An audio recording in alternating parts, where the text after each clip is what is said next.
Lideri i opozitës Venko Filipçe edhe njëherë qartëson se nuk pranon takim liderësh për abrogimin e qeverisë teknike dhe miratimin e ligjeve reformuese.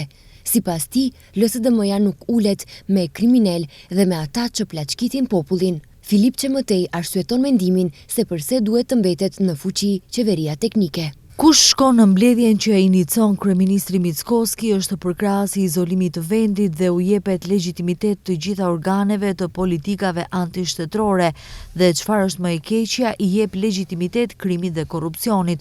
Është koha që të dihet se kush është për Maqedoninë dhe kush për kriminalitet dhe korrupsion.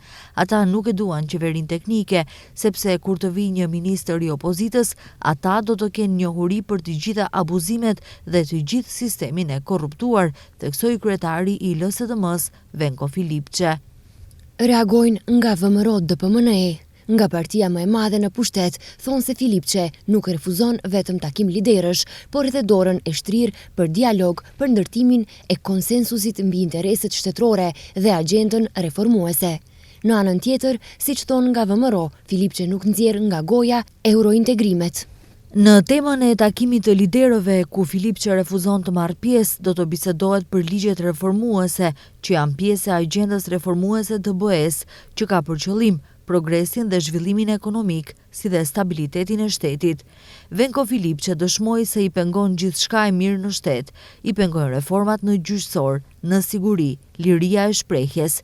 Maqedonisë nuk i duhet kjo opozitë që është kundër gjithçkaje, vetëm për të qenë kundër.